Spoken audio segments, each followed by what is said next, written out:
కొత్త బిజినెస్ కోసం ఆలోచిస్తున్నారా? ఈజ్ ఆన్ డిస్ట్రిబ్యూషన్ కోసం కాల్ చేయండి 9154729854. దాదాపుగా 25 కోట్ల ఏళ్ల క్రితం ఏర్పడి 4 రాష్ట్రాలని కవర్ చేస్తూ 650 కిలోమీటర్ల వరకు విస్తరించి ఉన్నటువంటి ఆరావళి పర్వతాల మీద ఇప్పుడు మైనింగ్ మాఫియా కళ్ళు పడ్డాయి అనేటువంటి వార్త దేశవ్యాప్తంగా సంచలనం కలిగిస్తోంది. సో ఆరావళి హిల్స్ అనేవి ప్రపంచంలోనే అత్యంత పురాతనమైనటువంటి హిల్స్ మన ఎకోసిస్టమ్ని కాపాడుతున్నాయి.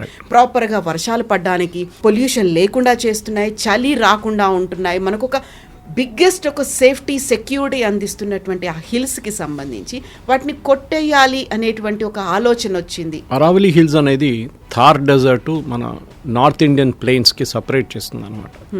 లేకుంటే ఎప్పుడో థార్ డెజర్ట్ ఢిల్లీ దాకా వచ్చేస్తుండే.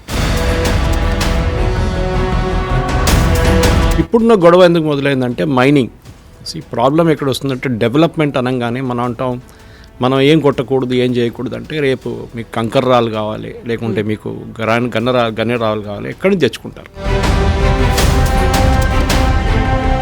ఇప్పుడు ఏ పరిస్థితికి వచ్చేసామంటే బొగ్గు మనం ఆస్ట్రేలియా నుంచి, ఇండోనేషియా నుంచి తెచ్చుకుంటున్నాం. మన దగ్గర బొగ్గు లేదని కాదు, కానీ ఇక్కడున్న స్కామ్లు కానీ, ఇక్కడున్న మిగతా మైనింగ్ రైట్స్ ప్రాబ్లం కానీ, ఒరిస్సా వైపు, ఆంధ్ర ఏజెన్సీ వైపు ఉన్న ప్రాబ్లం చూసి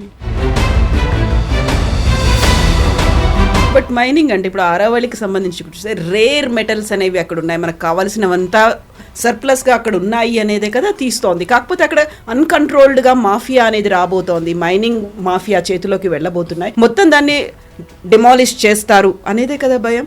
కరెక్ట్, అది ఉంటుంది ఎప్పుడైనా, అది ఇప్పుడు కాదు, any time it is always a threat ఉంటుంది వాళ్ళకి.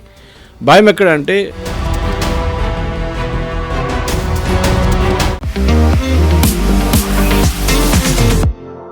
నమస్తే, నేను Kavitha. Welcome to I dream news and నిజాలు. దాదాపుగా 25 కోట్ల ఏళ్ల క్రితం ఏర్పడి 4 రాష్ట్రాలని కవర్ చేస్తూ 650 కిలోమీటర్ల వరకు విస్తరించి ఉన్నటువంటి ఆరావళి పర్వతాల మీద ఇప్పుడు మైనింగ్ మాఫియా కళ్ళు పడ్డాయి అనేటువంటి వార్త దేశవ్యాప్తంగా సంచలనం కలిగిస్తోంది.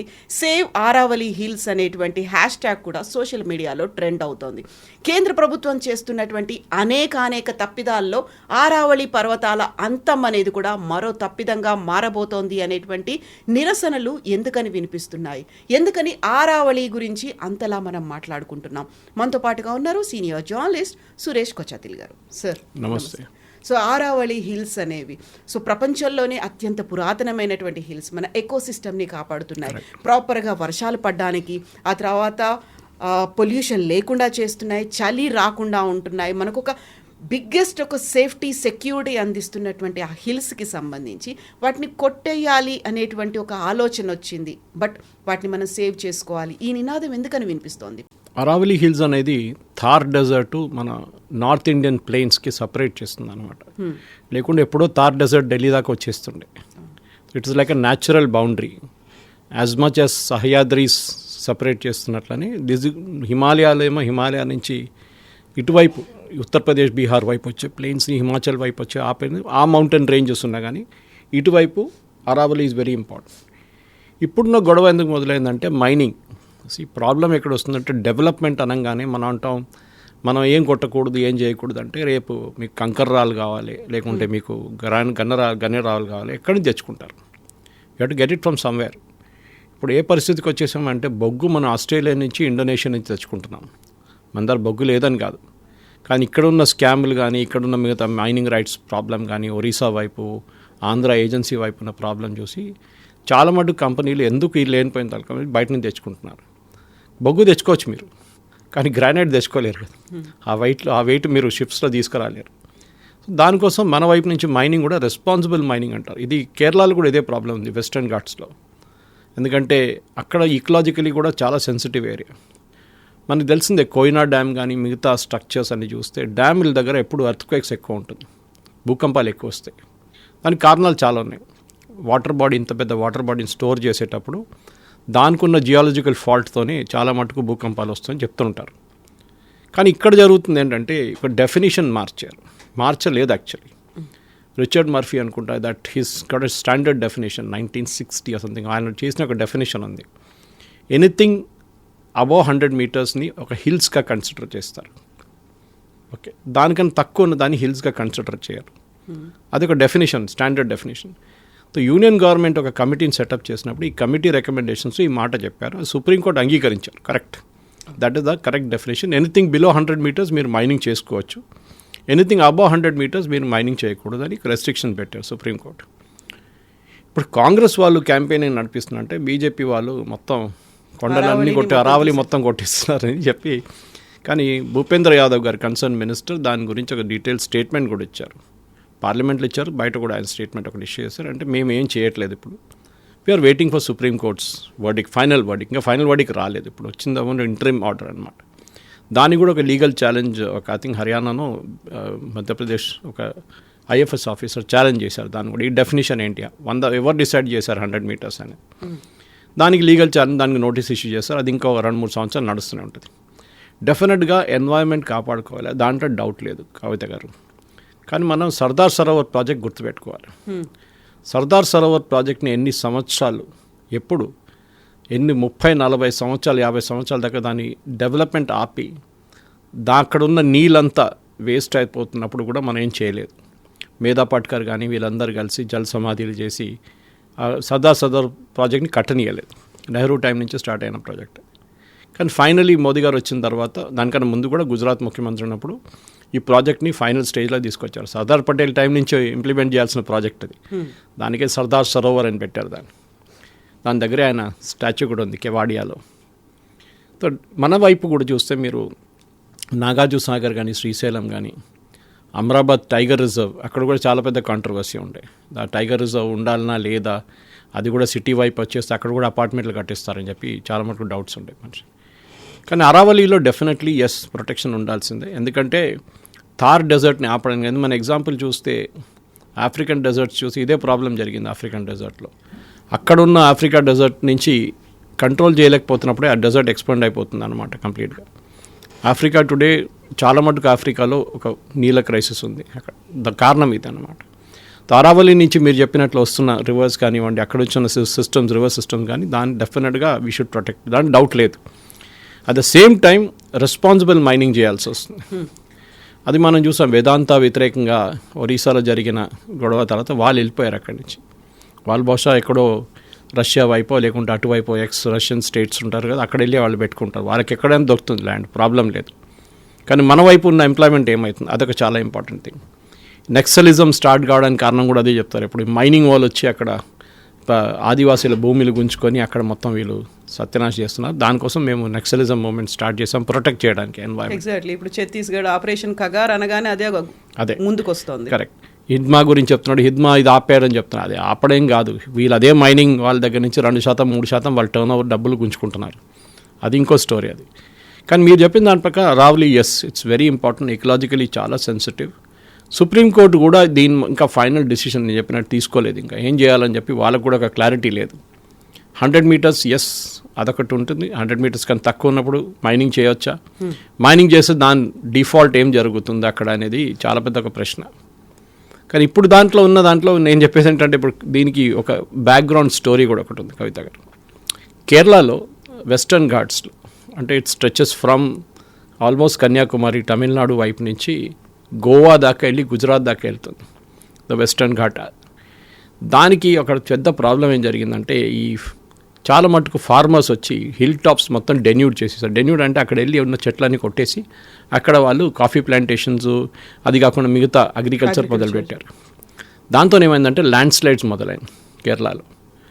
సో అక్కడ ఫస్ట్ ఒక కమిటీని పెట్టారు, మాధవ్ గాడ్గిల్ కమిటీ అని కమిటీని పెట్టారు.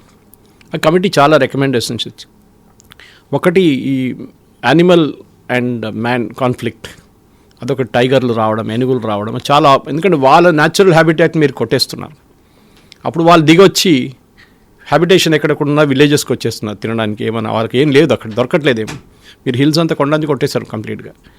అది పెద్ద గొడవ జరిగింది. వాళ్ళు ఏం రికమెండ్ చేశారంటే, చాలా మటుకు హ్యాబిటేషన్స్, హ్యూమన్ హ్యాబిటేషన్స్ ఎక్కడ ఉంచుకోవచ్చు, ఎక్కడ చేయకూడదు, ఎక్కడ మైనింగ్ చేయొచ్చు, ఎక్కడ మైనింగ్ చేయొచ్చు, చాలా డీటెయిల్గా రిపోర్ట్ ఇచ్చారు మాధవ్ గాడ్కి. పాపం ఆయన్ని దానికి చాలామంది ఆయన వ్యతిరేకంగా ప్రొటెస్ట్, అక్కడ ఉన్న చర్చ్ గ్రూప్స్ ఇన్వాల్వ్ అయ్యారు చాలా మటుకు. కేరళ గవర్నమెంట్ కూడా ఏం చేయకుండా వచ్చేసి వాళ్ళు ఒక సెకండ్ టైం ఒక కస్తూరి రంగన్ కమిటీని పెట్టారు, మన famous Kasturi రంగన్జీ. Kasturi Rangan was a scientist at that time. That was Rangarajan. So agricultural scientist. So ఆయన్ని పట్టారు. ఆయన కూడా రికమెండేషన్ ఇచ్చి కానీ కొంచెం డైల్యూట్ చేసేసారు స్టాండర్డ్స్. మనం గుర్తుపెట్టుకోవాలి, it is not a small range. Aravalli still 4 states అని చెప్పండి, ఇక్కడ 6 స్టేట్స్ ఉంటాయి ఆల్మోస్ట్. కంప్లీట్ వెస్టర్న్ ఘాట్స్ అక్కడ ఒక న్యాచురల్ బ్యారియర్గా ప్రొటెక్ట్ చేస్తున్నారు. రేపు ఏమైనా సైక్లోన్ వచ్చినప్పుడు కూడా the first impact is at western Ghats. Even monsoon కూడా చూడండి, క్లౌడ్స్ని ఆపుతుంది వెస్టర్న్ ఘాట్స్. అక్కడి నుంచి చాలా మటుకు రివర్ సిస్టమ్ స్లో అవుతుంది. కేరళ కానీ కర్ణాటక కానీ ఏదైనా మీరు up to Goa you can see that effect. So దాన్ని కూడా we have to protect. Eastern Ghats అంత పెద్ద ప్రాబ్లం లేదు మనకి. Eastern Ghats is not so as dominant as Western Ghats. Aravalli ఇది కూడా అంతే, సహ్యాద్రి కూడా అంతే. సహ్యాద్రిలో కూడా చాలా మటుకు కాంట్రవర్సీస్ ఉన్నాయి. అక్కడ కూడా మైనింగ్ జరపొచ్చా వద్దా లేదా అని చెప్పి అక్కడ కూడా చాలా ప్రాబ్లమ్స్. కానీ మైనింగ్ ఇప్పుడు కేరళలో జరిగినట్లు మైనింగ్ చేస్తే, అన్కంట్రోల్ మైనింగ్ చేస్తే డెఫినెట్గా డిజాస్టర్ జరుగుతుంది. డిఫారెస్టేషన్ అవుతుంది, ఆ తర్వాత పొల్యూషన్, ఎకో సిస్టమ్ అంతా చాలా అన్ని దెబ్బతింటుంది. మీరు హ్యూమన్ హ్యాబిటేషన్ దగ్గర చేసి అక్కడ మీరు మైన్ బ్లాస్ట్ చేస్తే ఆ పక్కనున్న ఇల్లు అంతా క్రాక్స్ డెవలప్ చేస్తుంది. అది కాకుండా చుట్టుపక్కల ఉన్న హిల్ ఫార్మేషన్స్ కూడా ఏ రోజు ల్యాండ్ స్లైడ్ జరుగుతుందో చెప్పలేము. వయనాడులో చూసాం మనం, మేజర్ ల్యాండ్ స్లైడ్ జరిగి ఎంతోమంది 405 మంది చనిపోయారు. ఇడిక్కీలో రెగ్యులర్గా నడుస్తుంది. ఎందుకంటే కంప్లీట్ మైనింగ్ యాక్టివిటీ అక్కడ కూడా ఉంది. మైనింగ్ ఒకటే కాదు, రియల్ ఎస్టేట్ యాక్టివిటీ మన షిమ్లాలో చూసాం, కేదార్నాథ్లో చూసాం. We're seeing it everywhere. ఎక్కడెక్కడ మీరు ఈవెన్ హిమాచల్ ప్రదేశ్లో చాలా చోట్ల మనం ఈ ప్రాబ్లమ్స్ చూస్తున్నాం. మొత్తం టౌన్ కొట్టుకుపోతుంది కంప్లీట్. క్లౌడ్ బర్స్ట్ అవుతుంది మనకి. మీరు చూసుంటారు జోషిమత్ అక్కడ జరిగిన ట్రాజెడీ చూడండి. ఎందుకు? అగైన్ సేమ్ అన్కంట్రోల్డ్ ఎక్స్పాన్షన్ అనమాట, హ్యూమన్ ఎక్స్పాన్షన్. సో మనం మైనింగ్ ఒక్కడే చూడకుండా, mining is a big factor. అది కాకుండా ఈవెన్ హ్యూమన్ సెటిల్మెంట్స్ కూడా ఆపాల్సి వస్తుంది. ఎందుకు ఇన్ని గెస్ట్ హౌస్లు టూరిస్ట్ స్పాట్స్లో? షిమ్లా చూడండి, మొత్తం కొండ మీద కొండ, ఏ రోజుకి ఎందుకు వస్తుందో తెలియదు. Wayanad is the same problem. మీరు టీ ఎస్టేట్, కాఫీ ఎస్టేట్స్ అని దానిపైన కట్టుకుంటే మొత్తం రూట్స్ లేదు, మట్టిని ఉంచుకోవడానికి రూట్స్ లేవు, చెట్లు లేవు. ఒక మంచి పెద్ద వర్షం పడంగానే మొత్తం తీసుకెళ్ళిపోయి ఊర్లు కొట్టుకుపోతుంది అనమాట కంప్లీట్గా. సో మన సిటీలో కూర్చున్న వాళ్ళకి దీని ఇష్యూ ఎక్కువ తెలియదు. ఎందుకంటే we're living especially Deccan plateau. మనకి ప్లాటో ఉంది ఇక్కడ. ఇటు మౌంటైన్ ఫార్మేషన్ చాలా తక్కువ డెక్కన్ ప్లాటోలో. కానీ వెస్టర్న్ ఘాట్స్ కానివ్వండి, సహ్యాద్రీస్ కానివ్వండి, అరావలి ఎప్పటి నుంచో, ఇది ఇప్పుడు కాదు, చాలా సంవత్సరాల నుంచి అరావలిలో ఈ ప్రాబ్లం ఉంది. మనకు అందరు తెలిసిందే మిస్టర్ బహుగుణ చిప్కో మూమెంట్, సుందర్లాల్ బహుగుణ ఎందుకు చేశారు. అగైన్ చెట్లు కూడా అంతే సేమ్ థింగ్. చెట్లు కొట్టడం అని చాలా ఇదైపోయింది, కామన్ అయిపోయింది. ఒక పెద్ద డెవలప్మెంట్ ప్రాజెక్ట్ కానీ మన ఇప్పుడు చెవెల్లాకి వెళ్ళే రోడ్ హైవే గురించి పెద్ద కాంట్రవర్సీ. మొన్న అక్కడి నుంచి వచ్చాను నేను, గుల్బర్గా వెళ్ళి వస్తున్నట్టు చూశాను. కొన్ని ట్రీస్ వాళ్ళు ట్రాన్స్ప్లాంట్ చేస్తున్నారు. కానీ ఎక్కడో ఒక డెవలప్మెంట్లో ఏమవుతుందంటే we have to take a hit somewhere. Very రీసెంట్గా దామగుండంలో నేవీ రాడార్ ఏర్పాటు చేయాలన్నప్పుడు కూడా ఇదే ప్రొటెస్ట్ వచ్చింది. అది కానీ అక్కడ I think the protest is motivated politically. ఎందుకంటే ఆ నేవీ వాళ్ళు, ఆర్మీ వాళ్ళు వాళ్ళ ఏరియాలో వెళ్ళి చూడండి. ఇప్పుడు మేము మా వైపు రండి, మీరు బొలారం వైపు రండి, అల్వాల్ బొలారం వైపు. వాళ్ళు లేకుంటే అక్కడ ఇప్పుడు దాకా మల్టీ స్టోరీ అపార్ట్మెంట్ వచ్చేస్తుంది అక్కడ. ఆ గ్రీనరీ కానీ వాళ్ళు చాలా బాగా మెయింటైన్ చేసుకుంటారు. బ్రిటిష్ వాళ్ళు ఎట్లా వెళ్ళారు అప్పుడు కూడా అట్లనే ఉంది అక్కడ. చాలా తక్కువ కన్స్ట్రక్షన్ చేస్తారు ఆర్మీ వాళ్ళు. సో నేవీ ప్రాజెక్ట్ ఎస్, అది ఒక లో ఫ్రీక్వెన్సీ సబ్మెరీన్ ప్రాజెక్ట్. అది వాళ్ళు డెఫినెట్గా వాళ్ళు డిఫారెస్టేషన్ చేయరు, అఫారెస్టేషన్ చేస్తారు. వాళ్ళకు కూడా చాలా మటు స్ట్రాటజిక్ ఇంపార్టెన్స్ ఉంది దానికి. ఆ ఏరియా డెఫినెట్గా అనంతగిరి పక్కన ఉన్నంత ఆల్మోస్ట్ ధ్వంసం చేసేసారు కంప్లీట్గా. మనకు తెలిసిందే, not with the naval project, దానికన్నా ముందే గండిపేటకి వస్తున్న నీళ్ళు, that is from Osman Sagar and Himayat సాగర్కి వచ్చే నీళ్ళు వికారాబాద్ నుంచి వస్తుంది, అక్కడ అనంతగిరి నుంచి వస్తుంది అనమాట. ఆ గుడి పక్క నుంచి స్టార్ట్ అవుతుంది అది. కానీ ఆ నీళ్ళు వస్తూ ఫామ్ హౌస్లు కట్టుకున్నారు, ఆ నాళాలన్నీ డైవర్ట్ చేసేసారు. ఇప్పుడు నీళ్ళు హిమాయత్ సాగర్, ఉస్మాన్ సాగర్కి రావట్లేదు నీళ్ళు. వాటర్ సోర్సెసే కాదు మనకి, ఇప్పుడు మన కృష్ణా కానీ గోదావరి మీద డిపెండ్ అవుతున్నాం ఎక్కువ. అరావలి డెఫినేషన్కి వచ్చాక లార్జర్ డిబేట్ జరగాల్సింది. మన వైపు కూడా చూడండి కవిత గారు, మీరు హైదరాబాద్ నుంచి 20-30 కిలోమీటర్ దూరం వెళ్ళండి, కొండలు కొట్టేస్తున్నారు కంప్లీట్గా. కాజాగూడ చూడండి, Khajaguda use to be a rock climbing destination. Shamirpet, exactly మేము మిషన్ భగీరథ కడుతున్నాం అని చెప్పి షామీర్పేట్లో ఉన్న మొత్తం కొండలు కొట్టేశారు. కట్టారా? కట్టలేదు. రిజర్వాయర్ కూడా కట్టలేదు. అక్కడ ఉన్న ఒక గుడి ఉందని చెప్పి చాలా మటుకు హ్యాపీ పెట్టారు, లేకుంటే అది కూడా పోతుండే. ఒక వెంకటేశ్వర గుడి ఉంది షామీర్పేటలో పైన. ఎందుకు? సిటీ ఎక్స్పాన్షన్, రియల్ ఎస్టేట్ అనేది ఒకటి ఇక్కడ వచ్చింది. లేదు, షామీర్పేటలో ఆలోచించండి, అట్లాంటి rocks it form millions of years ago. Khaja కూడా అంతే. సిటీలో ఎన్నో చోట్ల ఉన్నాయి మన దగ్గర అన్కంట్రోల్. మీకు మైనింగ్ చేయాలని మీరు ఇంకెక్కడ వెళ్ళి చేయండి, మీరు ఇక్కడ ఎందుకు చేస్తున్నారు? బట్ మైనింగ్ అంటే ఇప్పుడు అరవల్లికి సంబంధించి చూస్తే రేర్ మెటల్స్ అనేవి అక్కడ ఉన్నాయి, మనకు కావాల్సినవంతా సర్ప్లస్గా అక్కడ ఉన్నాయి అనేదే కదా తీస్తోంది. కాకపోతే అక్కడ అన్కంట్రోల్డ్గా మాఫియా అనేది రాబోతోంది, మైనింగ్ మాఫియా చేతిలోకి వెళ్ళబోతున్నాయి, మొత్తం దాన్ని డిమాలిష్ చేస్తారు అనేదే కదా భయం. కరెక్ట్, అది ఉంటుంది ఎప్పుడైనా, అది ఇప్పుడు కాదు, any time it is always a threat ఉంటుంది వాళ్ళకి. భయం ఎక్కడ అంటే మన హిస్టరీకి వెళ్తే మనం ఎట్లా బిహేవ్ చేసాం చూస్తే, మనం సింగరేణి నుంచి మన ధన్బాద్ దాకా వెళ్తే, ధన్బాద్ చూడండి బీహార్లో, అంటే సింగరేణిలో మాఫియా ప్రాబ్లం లేదు, బీహార్లో ధన్బాద్ కానీ ఆ ఏరియా మొత్తం ఒక మాఫియా చేతిలో ఉంది. ఇప్పుడు కూడా చాలా మటుకు తగ్గింది అనుకోండి, కానీ even now it is there. Coal mafia అనేది స్మగ్లింగ్ మాఫియా. మీరు రాయ్పూర్ ఎయిర్పోర్ట్లో దిగి కోర్బా వైపు power plant, NTPC power plant నేను 2-3 సార్లు వెళ్ళాను, అక్కడ గెస్ట్ లెక్చర్కి వెళ్ళాను. అక్కడ ఆ వెళ్తున్న రూట్లో మొత్తం ట్రక్లు కనిపిస్తాయి మీకు, అది కూడా రాత్రిపూట, అన్ని స్మగ్లింగ్, కోల్ స్మగ్లింగ్ నడుస్తుంటాయి అక్కడ కూడా. ఈ మాఫియా అనేది వాళ్ళకి ఏంటంటే వాళ్ళకి డబ్బులు సంపాదించారు ఎట్లయినా. వాళ్ళ దగ్గర ఉన్న కాంట్రాక్ట్ టైంలో ఆ 10 సంవత్సరాలు 15 సంవత్సరాలు లీజ్లో తీసుకున్న టైంలో వాళ్ళు మొత్తం ఫినిష్ చేస్తే ఏం మిగలదు అనమాట. ఇది ప్రతి దగ్గర మీరు చెప్పిన రేర్ ఎర్త్స్, ఫర్ ఎగ్జాంపుల్ లదాఖ్లో రేర్ ఎర్త్స్ ఉన్నాయి, పాకిస్తాన్ వైపు గిల్గిట్ బాల్టిస్తాన్ అటువైపు ఉంది, అమెరికా అక్కడే ఎక్స్ప్లాయిట్ చేస్తున్నారు. ఇటువైపు మయన్మార్, నార్దర్న్ మయన్మార్లో రఖీన్ ఏరియాలో రేర్ ఎర్త్స్ ఉంది. రేర్ ఎర్త్స్ మనకి కావాల్సింది, దాంట్లో డౌట్ లేదు. ఎందుకంటే మన జీవితంలో ప్రతిదీ, మన వాచ్ నుంచి ఒక మొబైల్ ఫోన్ లోపల కూడా చిన్న మ్యాగ్నెట్స్ ఉంటుంది, రేర్ ఎర్త్స్ తయారు చేసింది, అది మనకు కావాల్సింది. ఇప్పుడు చైనాకి మొనోపలి ఉంది దాంట్లో, కానీ అక్కడ కూడా కవిత గారు ఎప్పుడు చూస్తే మీరు ఒక డిఫైన్డ్ మాఫియా ఉంటుంది అడ్డుకోవడానికి కూడా. కూడంకులం పవర్ ప్లాంట్ మనం చూసాం, అడ్డుకోవడానికి చాలా ట్రై చేశారు దాని, కానీ at least one good thing Manmohan Singh government టఫ్గా ఉన్నారు, లేదు నడవాల్సిందని చెప్పి it went on. But Sterlite ప్లాంట్ని క్లోజ్ చేయించారు, పొల్యూషన్ ఉంది, అది ఉంది, ఇది ఉంది అని చెప్పి. ఇండియా నెట్ ఎక్స్పోర్టర్ ఇంపోర్టర్గా అయిపోయారు. ఇప్పుడు మనం బయట నుంచి తెప్పించుకుంటాం కాపర్, వివర్ ఎక్స్పోర్టర్. దానికన్నా ముందు ఎక్స్పోర్ట్ చేస్తుంది, బయటికి పంపిస్తుంది దాన్ని. ఇప్పుడు చైనా, పాకిస్తాన్ దగ్గర నుంచి మనం కొంటున్నాం copper. Of course church based groups కూడా చాలా మటుకు దాంట్లో పార్టిసిపేట్ చేశారు, వాళ్ళు కూడా వాళ్ళ ఇంట్రెస్ట్ కూడా ఉండేదాన్ని. కానీ ఒక ప్లేస్లో అది ఏజెన్సీ ఏరియాలో ఉండొచ్చు, మన శ్రీకాకుళం కానీ విజయనగరం వైపు ఉండొచ్చు, మన ఛత్తీస్గఢ్లో ఉండొచ్చు మీరు చెప్పినట్ల. సేమ్ టైం మధ్యప్రదేశ్లో కొన్ని ఏరియాస్ ఉన్నాయి, జార్ఖండ్ ఉంది, మహారాష్ట్ర వైపు ఉంది కొన్ని ఏరియాస్లో. ఇక్కడన్నీ డెవలప్మెంట్ వర్సెస్ ఎన్వైర్న్మెంట్ ఒక డిబేట్ నడుస్తుంది. అందులో డెవలప్మెంట్ కూడా కార్పొరేట్ మాఫియా అనేది ఉంది, వాళ్ళు లాబింగ్ చాలా పెద్ద ఎత్తున చేస్తుంటారు, ప్రెషర్ తీసుకొస్తారు సెంట్రల్ గవర్నమెంట్స్ మీద అనేది. కరెక్ట్. ఇప్పుడు స్టెర్లైట్ తీసుకోండి, వేదాంత ఎవరు ప్రాజెక్ట్ పోయిందంటే అక్కడ వాళ్ళదే పోయింది కదా. వాళ్ళకేం, ఈవెన్ ఒరిస్సాలో కూడా వాళ్ళు క్విట్ చేసి వాళ్ళు వెళ్ళిపోయారు. నేను చెప్పాను కదా, వాళ్ళకేం పోదు, వాళ్ళు భారతదేశం కాకుండా ఇంకో దేశంకి వెళ్తారు వాళ్ళు. కానీ మన దేశం అంటే మనం చూడాల్సిందంటే మనకు కావాల్సిన సెల్ఫ్ సఫిషియన్సీ ఉండాలి. అది రేర్ ఎర్త్ ఉండొచ్చు, కాపర్ ఉండొచ్చు, ఏదైనా ఉండొచ్చు, కోల్ ఉండొచ్చు. ఇప్పుడు కోల్ కూడా మనం ఎక్స్ప్లాయిట్ చేస్తున్న బొగ్గు ఎన్ని సంవత్సరాలు, ఇంకో 30-40 సంవత్సరాల దాకా బొగ్గులు ఉండవు. ఏం చేస్తారు అప్పుడు? యాక్చువల్లీ దానికోసం Modi government fast breeder reactor project తీసుకొస్తున్నారు, చాలా మటుకు న్యూక్లియర్ ఎనర్జీకి స్విచ్ ఓవర్ చేస్తున్నాం. జపాన్ మొన్నదాకా న్యూక్లియర్ ఎనర్జీ వద్దని చెప్పి బంద్ చేసిన ప్రాజెక్టులన్నీ మళ్ళీ రీస్టార్ట్ చేస్తున్నారు. ఫుకుషిమా తర్వాత వాళ్ళు కొంచెం కేర్ఫుల్ అయిపోయారు, ఇప్పుడు now they want to start it again. So ఏం జరుగుతుందంటే రిన్యూవబుల్ ఎనర్జీ కోసం చేస్తున్నారు వీళ్ళు. అది విండ్ ఉండొచ్చు, మీరు హైడల్ ఉండొచ్చు, అది కాకుండా సోలార్ ఉండొచ్చు, అండ్ దెన్ న్యూక్లియర్ ఉండొచ్చు. Nuclear is not technically renewable, but in terms of అది ఒక లైఫ్ చాలా పెద్ద ఉంటుంది, అంటే లైఫ్ ఉంటుంది, స్పాన్ ఉంటుంది.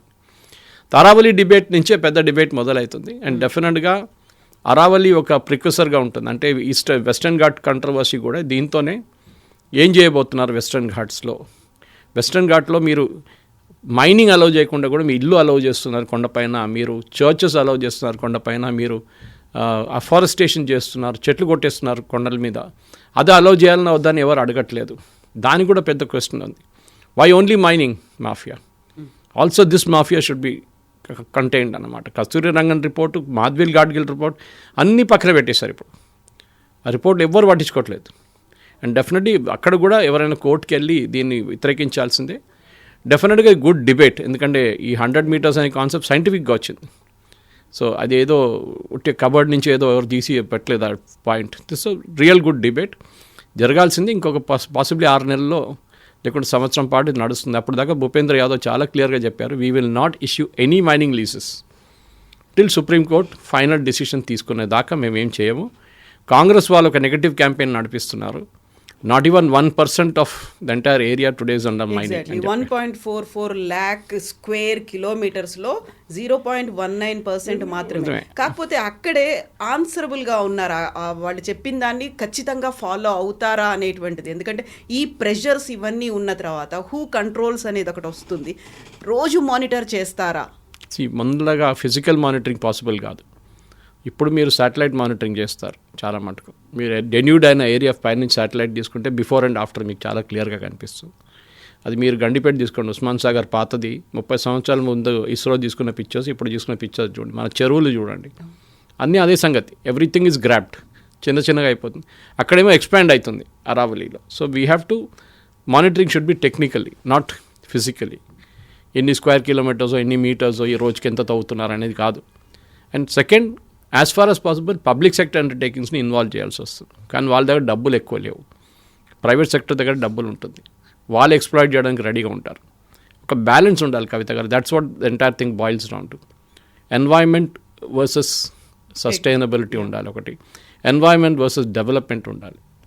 రెండు కావాలి మనకి. ఇది ఎన్వైర్న్మెంట్ చూసుకుంటూ కూర్చో డెవలప్మెంట్ ఎప్పుడు జరగదు.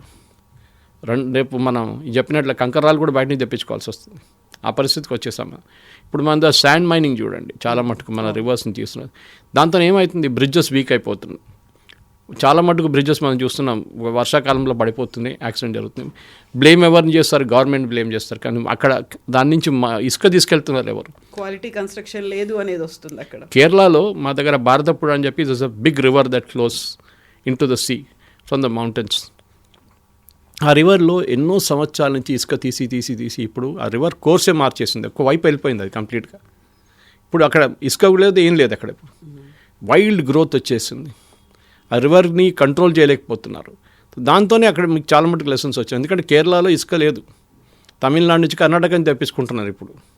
ఆ పరిస్థితికి వచ్చేసారు. So you don't have, so you get from somewhere. చాలా మటుకు మనం చూస్తున్నాం రోబో శాండ్ లాంటి శాండ్ కూడా యూజ్ చేస్తున్నారు ఇప్పుడు కన్స్ట్రక్షన్ సెక్టర్లో. ఎందుకంటే న్యాచురల్ శాండ్ దొరకట్లేదు మీకు. ఇదే సేమ్ ప్రాబ్లం మీకు గ్రానైట్లో కూడా రాబోతుంది, రేపు రేర్ ఎర్త్స్లో కూడా రాబోతుంది. రేర్ ఎర్త్స్ భారతదేశంలో మోదీ గవర్నమెంట్ ఒక పాలసీ పెట్టారు ఆల్రెడీ. 9 సంవత్సరాల్లో we should be self sufficient in rare earths అని చెప్పి ఒక బడ్జెట్ కూడా పెట్టారు దానికి. బహుశా రేర్ ఎర్త్స్ అక్కడ ఒకటే కాదు, చాలా చోట్ల ఉన్నాయి. We should do it. మీరు చెప్పినట్లు it's be responsible. That is the main thing. కాకుంటే మొత్తం అంతా మోదీ చుట్టేపడు. మోదీ బోల్డ్ అన్ని తప్పిదాలు చేస్తూ వస్తున్నారు. అందులో ఇది ఇంకొక మేజర్ తప్పిదంగా అవబోతోంది అనేది. అందులో అక్కడ విలేజర్స్ ప్రొటెస్ట్ చేస్తున్నారు, బయటకు వచ్చి మాట్లాడుతున్నారు.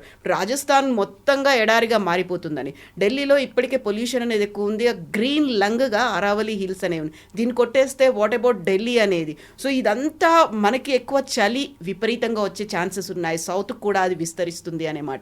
వీటన్నిటిని దృష్టిలో పెట్టుకుని అసలు గవర్నమెంట్లో ఎవరైనా వాళ్ళకి సజెషన్స్ ఇచ్చే వాళ్ళు ప్రాపర్గా ఉన్నారా, టెక్నికల్ ఎక్స్పర్ట్స్ ఉన్నారా లేదా, ఇవన్నీ వినిపిస్తున్నాయి. సుప్రీంకోర్టులో ఉంది ఇప్పుడు, గవర్నమెంట్ దగ్గర కూడా లేదు. ఇప్పుడు this out of governments hand. Supreme court decide చేస్తున్నారని, వాళ్ళ టెక్నికల్ కమిటీ వాళ్ళ దగ్గర ఉంది, అడ్వైజర్స్ ఉన్నారు, వాళ్ళకి చాలా మటుకు వాళ్ళు చూసుకుంటారు. ఇది ఒక పొలిటికల్ క్యాంపెయిన్ నడుస్తుంది. ఎందుకంటే రాజస్థాన్ నుంచి ఢిల్లీ వైపు ఇప్పుడు మీరు చెప్పిన ఢిల్లీలో జరుగుతున్న AQI లెవెల్స్కి స్టబుల్ బర్నింగ్, పంజాబ్లో, హర్యానాలో, కొంత మటుకు యూపీలో జరుగుతున్న స్టబుల్ బర్నింగ్తోనే ఇది నడుస్తుంది. ముందు ఏమన్నారు, దీవాళీ టైంలో పటాకాలు కాల్చున్నారని చెప్పి ఇది నడుస్తుందని చెప్పి దీవాళీ టైంలో పటాకాలన్నీ బ్యాన్ చేశారు. ఇప్పుడు we're now in close to January. ఇప్పుడు పటాకాలు ఏమైనా ఉన్నాయండి, దీవాళీ ఏమైనా ఉందా? మళ్ళీ ఎట్లా వస్తుంది అక్కడ? AQI లెవెల్స్ ఎట్లా తగ్గింది? AQI లెవెల్స్ కల్కటాలో తగ్గింది. ఎట్లా తగ్గింది మీరు చెప్పండి. మీరు ఢిల్లీని తిడుతున్నారు, అదే 500 AQI కల్కటాలో ఉంది. ఎవరు ప్రొటెస్ట్ చేయట్లేదు అక్కడ. ఢిల్లీలో మీరు ఫస్ట్ స్టబుల్ బర్నింగ్ ఆపండి. మరి అక్కడ పని చేయరు, అది పొలిటికల్ డెసిషన్. అది వీళ్ళు తీసుకుంటలేరు. పంజాబ్ ఉన్న గవర్నమెంట్ చేయట్లేదు, హర్యానా గవర్నమెంట్ చేయట్లేదు, చాలా మటుకు ఈవెన్ యూపీ గవర్నమెంట్ చేయట్లేదు. వీళ్ళు ముగ్గురు కలిసి చేస్తే చాలా మటుకు పంజాబ్ 90% డ్యామేజ్ పంజాబ్ వైపు నుంచి వస్తుంది. ఎక్కువ గోధుమ ఉంటుంది, ఆ తర్వాత అది బర్నింగ్ చేస్తారు, స్టబుల్ బర్నింగ్. దానికోసం వాళ్ళు ఎక్విప్మెంట్ తయారు చేసి ఇచ్చారు వాళ్ళకి. వాళ్ళు ఎట్లా దాన్ని కంట్రోల్ చేయాలి, దాన్ని రీయూస్ ఎట్లా చేయాలని చెప్పారు. కానీ వాళ్ళు వాడుకుంటలేరు, ఎందుకంటే కొన్ని ఎక్స్ట్రా కాస్ట్ పడుతుంది దానికి. ఆ సబ్సిడీ కూడా ఇచ్చారు, అప్పుడు కూడా వాళ్ళు వాడుకుంటలేరు. సో డెఫినెట్గా పనిష్మెంట్ అనేది ఒకటి ఉండాలి. ఢిల్లీ AQI లెవెల్స్ చూసి అక్కడున్న ఇప్పుడున్న రేఖా గుప్తా గవర్నమెంట్ తిట్టడం కాదు. దీనికన్నా ముందు షీలా దీక్షిత్ ఉన్న టైంలో కూడా జరిగింది. కానీ ఆ టైంలో పంజాబ్లో ఉన్న స్టబుల్ బర్నింగ్ అంత ఎక్కువ లేకుండే. దాని తర్వాత వచ్చిన అరవింద్ కేజ్రీవాల్ గవర్నమెంట్ టైంలో కూడా AQI 380, 400 దాకా వచ్చింది. అప్పుడు ఎవరు ప్రొటెస్ట్ చేయలేదు. ఇప్పుడు ఒక పొలిటికల్ ప్రొటెస్ట్ నడుస్తుంది.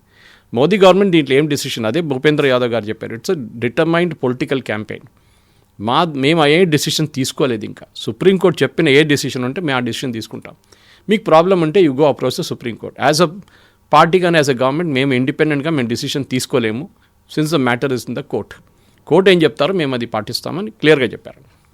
ఎస్ సార్, చూద్దాం కోర్టు ఏం చెప్తుందో. Thank thank you very much. And for more videos, Please subscribe to iDream. Please subscribe to iDream. Please subscribe iDream. And please subscribe to iDream. For more videos, subscribe to iDream. please like, share and subscribe to the channel. Congratulations, iDream. Subscribe to iDream. Subscribe to iDream. So subscribe to iDream Media. iDream ki iDream team అందరికి huge congratulations. Please subscribe iDream Media. Please subscribe to iDream.